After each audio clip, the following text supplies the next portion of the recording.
Hello everyone, मैं हूं आदित्य और आपका स्वागत है हमारे इस चैनल पर। लास्ट लेक्चर में हमने डिस्कस किया था कि सोशियोलॉजी का जेनेसिस कैसे हुआ है। और जब मैं आपको बता रहा था कि सोशियोलॉजी का जेनेसिस ऐसे हुआ है, इसके पीछे ये वजहें थी, तो उसमें कई बार हमने बात किया था रेवोल्यूशन की, कि ये रेवोल्यूशन आई इसकी वजह से ही हुआ, वो रेवोल्यूशन आई इसकी वजह से ही हुआ, तमाम चीज़ें। ठीक है। तो आज हम क्या करेंगे, आज हम थोड़ा सा इन रेवोल्यूशंस को समझ लेंगे, ताकि जब भी आप सोशियोलॉजी पढ़ें तो इसमें बहुत बार ये सारी चीज़ें रिपीट होती हैं, तो आपको थोड़ा समझ में आ जाए कि क्या हुआ था और किस वजह से हुआ था। और आपका अगर एक मान लो 10 नंबर का या शॉर्ट नोट्स में वही कोई सवाल वाल आ रहा है, तो तुम उसको अच्छे से अटेम्प्ट कर पाओ, जेनेसिस से लेकर के और रेवोल्यूशन रेवोल्यूशन जो भी टाइप वाइप है उसको तुम अटेम्प्ट कर पाओ। तो चलो बात करते हैं टाइप्स ऑफ रेवोल्यूशन की। और सबसे पहले जो इसमें रेवोल्यूशन आती है वो आती है पॉलिटिकल रेवोल्यूशन। तो तुम्हें याद होना चाहिए कि जब हम लास्ट टाइम बात कर रहे थे और हम कह रहे थे कि यार मोनार्की बहुत ज़्यादा थी, ठीक है ना, अथॉरिटेरियनिज्म था, तो धीरे धीरे लोगों में चेतना आई और लोगों ने कहा कि नहीं यार ये सब हटना चाहिए। तो जो रेनासा का वक्त था, कई तरीके के मूवमेंट चल रहे थे, उनमें से पहली रेवोल्यूशन एक पॉलिटिकल रेवोल्यूशन थी, जिसमें basically redistribution governance and right expansion हुआ। रीडिस्ट्रीब्यूशन किसका हुआ? रीडिस्ट्रीब्यूशन हुआ पावर का। पहले वो पावर जो केवल राजा के पास थी, उस पावर को अब डिस्ट्रीब्यूट कर दिया गया, वो जनता में आने लगी, डेमोक्रेसी धीरे धीरे डेवलप होने लगी। तो जब डेमोक्रेसी डेवलप होने लगी, तब ऐसा तो हो नहीं सकता कि अब राज जो है जनता करेगी, पर अभी भी चलाएगा राजा ही, राजा के मंत्री ही सब चलाएंगे। तो गवर्नेंस में चेंज आया। तो जो अथॉरिटेरियनिज्म था उससे शिफ्ट हुआ जो प्रेजेंट हमारा कह सकते हो ना, कि जैसे पार्लियामेंट है, ठीक है, पहले तो होता था राजा का दरबार लगता है, ठीक है ना, तो दरबार से हट के चीज़ें हुई, पार्लियामेंट बनने लगा, समझो प्रेसिडेंट आने लगे, प्राइम मिनिस्टर्स आने लगे, वहाँ के काउंसिल ऑफ मिनिस्टर्स बनने लगे कि भाई तुम ये देखोगे, तुम वो देखोगे, वाणिज्य तुम देखोगे, फिनेंस मतलब तुम देखोगे, ये सारी चीज़ें, ठीक है ना। और जब ये सारे टाइप की गवर्नेंस हुई, तो लोगों को धीरे धीरे अपने जो है राइट्स के बारे में भी पता चलने लगा, कि उनको समझ में आने लगा कि भाई राजा ने चोरी करने के लिए हाथ काट दिया था, बट क्या मान लो मैंने आज के समय में 50 रुपये चोरी किए, तो क्या मेरे हाथ कटने चाहिए? या तुमने चोरी किए तो क्या तुम्हारे हाथ कटने चाहिए? नहीं कटने चाहिए, राइट। एक हर चीज़ की एक सीमा होती है, किस जुर्म के लिए कैसी सज़ा मिलेगी ये भी निर्धारित होना चाहिए सही ढंग से, ठीक है। तो राइट्स धीरे धीरे लोगों के एक्सपैंड होने लगे, लोगों को समझ में आने लगा। फिर क्या हुआ कि धीरे धीरे से पूरी रेवोल्यूशन बता रहा हूँ मैं, ठीक है ना, क्या क्या हो रहा था इसमें, क्या क्या स्टेप्स थे, ठीक है। तो स्टेट को वो अथॉरिटी मिलने लगी और नए form of government structure establish होने लगे। कहीं पे पार्लियामेंट्री डेमोक्रेसी आई, कहीं पे प्रेसिडेंशियल डेमोक्रेसी आई, ठीक है, जैसे भारत में पार्लियामेंट्री डेमोक्रेसी है, इंग्लैंड में माफ़ कीजिएगा, इंग्लैंड में नहीं, यूएसए में प्रेसिडेंशियल डेमोक्रेसी है। वो सारी चीज़ें हुई।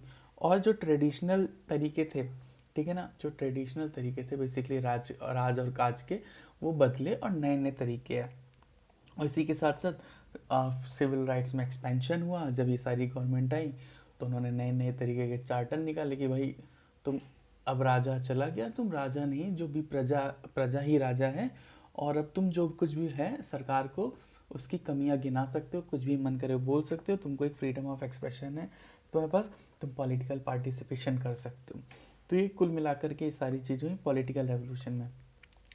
उसके बाद क्या हुआ कि एक इकोनॉमिक रेवोल्यूशन आई। अब इकोनॉमिक रेवोल्यूशन कैसे आई? तो हमने लास्ट लेक्चर में भी बात की थी कि क्या हुआ था कि एग्रीगेरियन से धीरे धीरे इंडस्ट्रियल की तरफ इकोनॉमी शिफ्ट होने लगी थी। तो उसकी वजह से क्या हुआ था कि सबसे पहले तो नए सेक्टर्स डेवलप हुए। नए सेक्टर्स कैसे डेवलप हुए? जैसे मान लो मैन्युफैक्चरिंग का सेक्टर डेवलप हुआ, ठीक है ना, कपड़े बनाने का सेक्टर, नया सेक्टर डेवलप हुआ, एनर्जी का सेक्टर धीरे धीरे धीरे डेवलप होने लगा, ठीक है। जब ये नए नए तरीके का जब ये ट्रांसफॉर्मेशन आया, तो इसकी वजह से क्या हुआ कि अब वेल्थ डिस्ट्रीब्यूशन होने लगा, ठीक है ना। पहले क्या कहते हैं कि कुछ कुछ चुनिंदा लोगों के पास ही, जो मतलब जो राजा थे, जिनकी सरकारें थी, उन्हीं के पास पैसा रहता था। फिर क्या हुआ कि जो भी इकोनॉमिक इस इंडस्ट्रियल इकोनॉमिक रेवोल्यूशन में आ गए, उनके पास भी वेल्थ धीरे धीरे कंसंट्रेट होने लगी। तो एक वर्किंग क्लास आई, वर्किंग क्लास धीरे धीरे काम करने लगी, मान लो प्लांट सेटअप कर रही है, फैक्ट्री सेटअप कर रही है, गोदाम सेटअप कर रही है।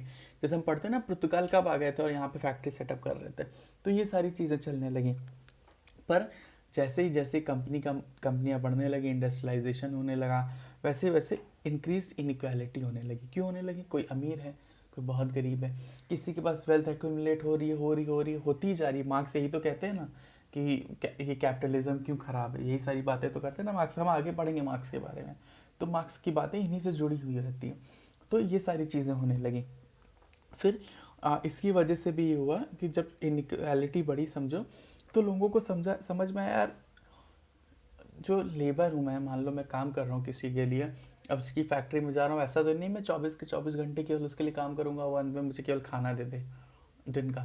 लेकिन ऐसा भी होता था। तो लोगों को धीरे धीरे चेतना फिर से आई कि भाई नहीं, ऐसा नहीं होना चाहिए। तो उनको पता चला कि उनके राइट होने चाहिए, उनकी कंडीशन में इम्प्रूवमेंट होना चाहिए, और तमाम चीज़ें हुई। फिर क्या हुआ कि अब इसी में जो है वर्कफोर्स चेंज हुई। ठीक है ना, वर्कफोर्स चेंज हुई कि मतलब हुआ कि जो लेबर जो थे पहले, जो मान लो कि केवल खेती किसानी करने वाले लेबर थे, वो बदले। ठीक है ना। अब जब उनको समझ में आया कि जैसे मैंने बताया ना कि राइट्स हैं हमारे, हमको इस तरीके से काम करना है, हम केवल जो मालिक बता रहा है उसके इशारे पे नहीं चलेंगे। तो मान लो समझो यूनियन फॉर्म हो रही है, सुपरवाइजिंग वाली चीज़ें आ रही, तो थोड़ा सा लेबर में भी शिफ्ट हुआ। ठीक है। उसके बाद उनकी कंडीशंस बदली, वर्किंग कंडीशंस बदली, और ये पूरा जो सिस्टम है ना इकोनॉमिक पावर का, ये रीस्ट्रक्चर किया इसने प्रोडक्शन सिस्टम को। क्योंकि जब ऐसे समझो ना कि मान लो कि अब एक फैक्ट्री है, उसमें हर काम जो लेबर एक ही जैसे काम कर रहे हैं, सारे काम एक ही जैसे कर रहे हैं, पत्थर ही तोड़ रहे हैं। उन्होंने कहा भाई हम पागल थोड़ी ना दिन भर पत्थर तोड़ेंगे। तो उन्होंने कहा ठीक है, अब तुम एक काम करो, मशीन मंगा देता हूँ मैं, तुम ऑपरेटर बन जाओ, तुम जो मैं मशीन है, मशीन से तोड़ो पत्थर। तो मतलब एक रीस्ट्रक्चर हुआ कि किस तरीके से लेबर लोग वगैरह काम करेंगे। ठीक है। फिर इसके बाद आई हमारी सोशल रेवोल्यूशन। सोशल रेवोल्यूशन कैसे आई?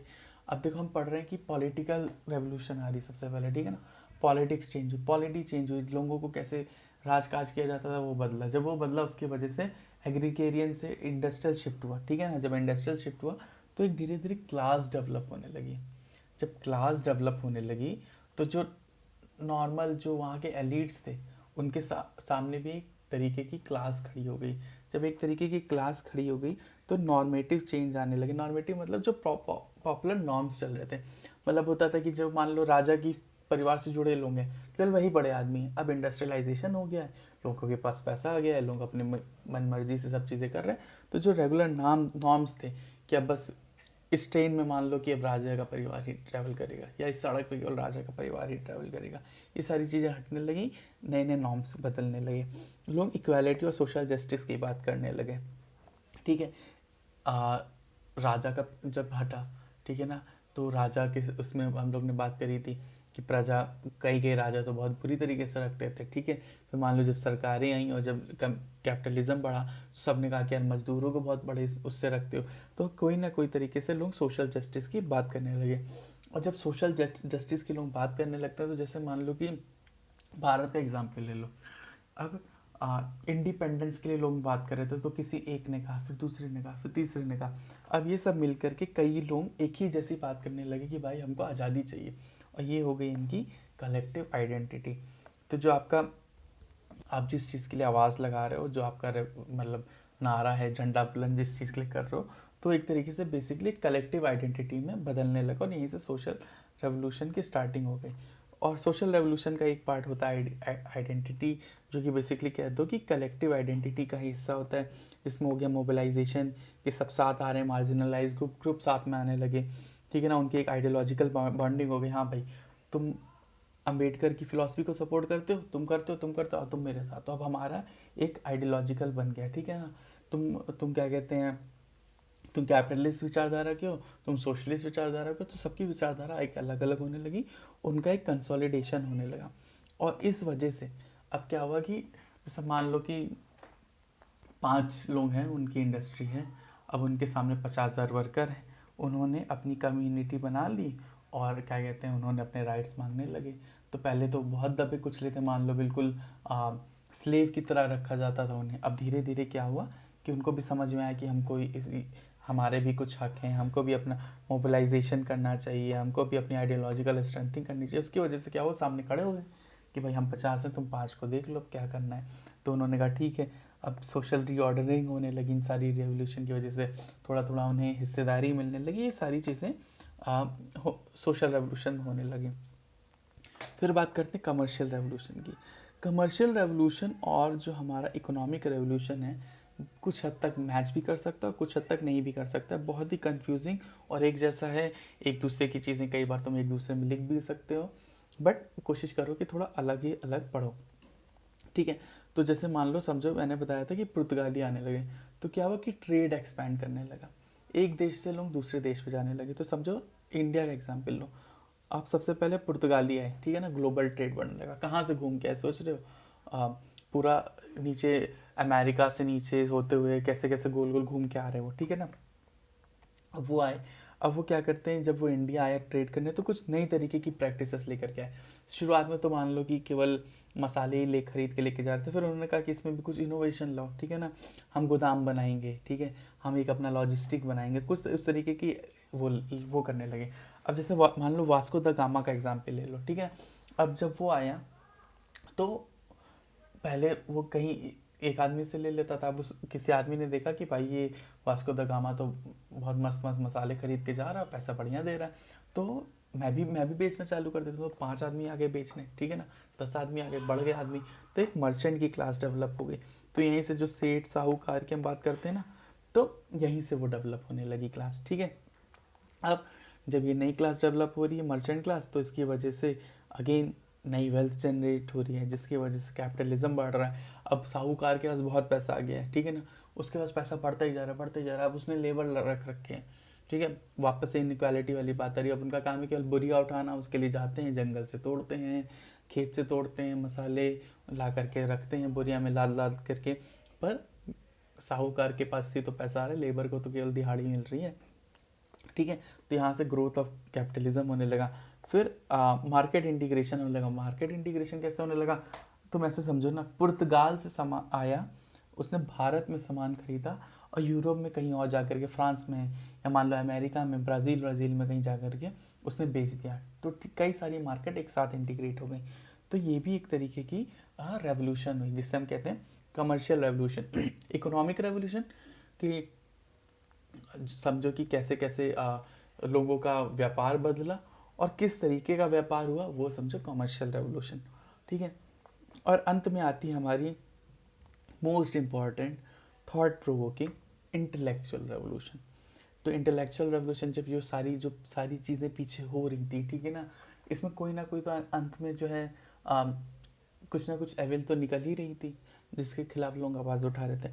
तो उसकी वजह से नए आइडियाज़ डेवलप होने लगे, एक पैराडाइम शिफ्ट आया, जिसने चैलेंज किया इस्टेब्लिश्ड बिलीफ को, कि भाई नहीं, हम राजा के सामने नहीं झुकेंगे, नहीं हम सेठ साहूकार की सारी बात नहीं मानेंगे, हम दिन में 20 घंटा काम नहीं करेंगे।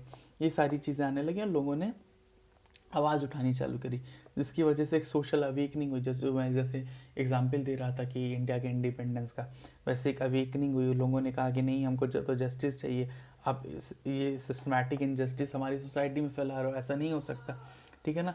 और फिर इसी वजह से नई नई थ्योरीज डेवलप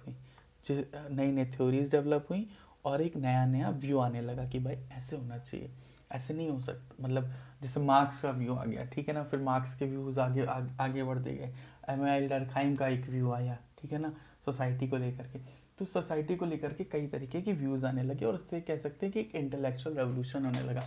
लोग कई डायमेंशन में, पहले मान लो होता था कि सती होती थी, ठीक है ना, राजा राम मोहन रॉय आए, ठीक है, उन्होंने कहा नहीं होनी चाहिए, राजा राम मोहन रॉय ही थे शायद से। अब अगर मैं नाम भूल गया जाऊँ तो कमेंट मत कर देना, अगर सुन रहे हो यहाँ तक तो बहुत अच्छी बात है, तो कमेंट कर देना, ठीक है।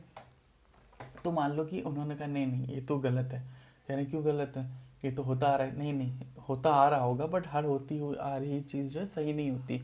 तो उन्होंने इंटेलेक्चुअल एक तरीके से अवेकनिंग करी लोगों की, है ना, एक नई थ्योरीज डेवलप करी कि भाई ये सब नहीं हो सकता, क्रिटिकल थिंकिंग करो, ऐसे तुम किसी को थोड़ी ना जला दोगे, राइट। फिर इसी तरीके से मान लो कि जब उन्होंने पहली बार विमेन के बारे में बात करी, तो कई और आगे लोग आए, उन्होंने कहा कि यार विडो की रीमैरिज होनी चाहिए, विडो को पढ़ाई होनी चाहिए, क्या कहते हैं, किसी बाल बाल विवाह नहीं होना चाहिए, लड़की का छोटे बचपन में विवाह नहीं होना चाहिए, लड़के का भी नहीं होना चाहिए ऑब्वियसली। तो ये सारी बातें वो करने लगे, ठीक है ना। तो यहाँ से एक नया स्कूल ऑफ थॉट डेवलप होने लगा और इसी की वजह से लोग और पढ़ने भी लगे, ठीक है ना। लोग वेस्टर्न आइडियाज़ को समझने लगे, लोग तरह तरह के आइडियाज़ को समझने लगे, आपस में आइडियाज़ को एक्सचेंज करने लगे और इसी को कहते हैं कि हम इनकी नॉलेज में एडवांसमेंट हुआ। तो बेसिकली ये हुआ हमारे पूरा इंटेलेक्चुअल लेगेसी में। और जाहिर सी बात है, अगर हम सोशोलॉजी पढ़ रहे हैं, अपनी सोसाइटी के बारे में पढ़ेंगे, एक बात जो बिल्कुल कॉमन है और जो हमको समझ में आती है वो ये है कि रेवोल्यूशंस शेप सोसाइटी, ठीक है ना। और इनके सारे जो इम्पैक्ट हैं, ये जो मैंने अभी डिस्कस किया, इनके सारे इम्पैक्ट को आपस में समझो और इनको देखो कि कैसे सोशोलॉजी से लिंक कर सकते हैं। 5-10 नंबर का, बेसिकली 10 नंबर का सवाल आ सकता है, बहुत ही छोटा टॉपिक है, आसानी करेगा अच्छा सवाल लिखने में, ठीक है। अगर यहाँ तक वीडियो देख लिया है तो वीडियो देखने के लिए धन्यवाद। अगले लेक्चर में हम जल्दी मिलेंगे। Thank you.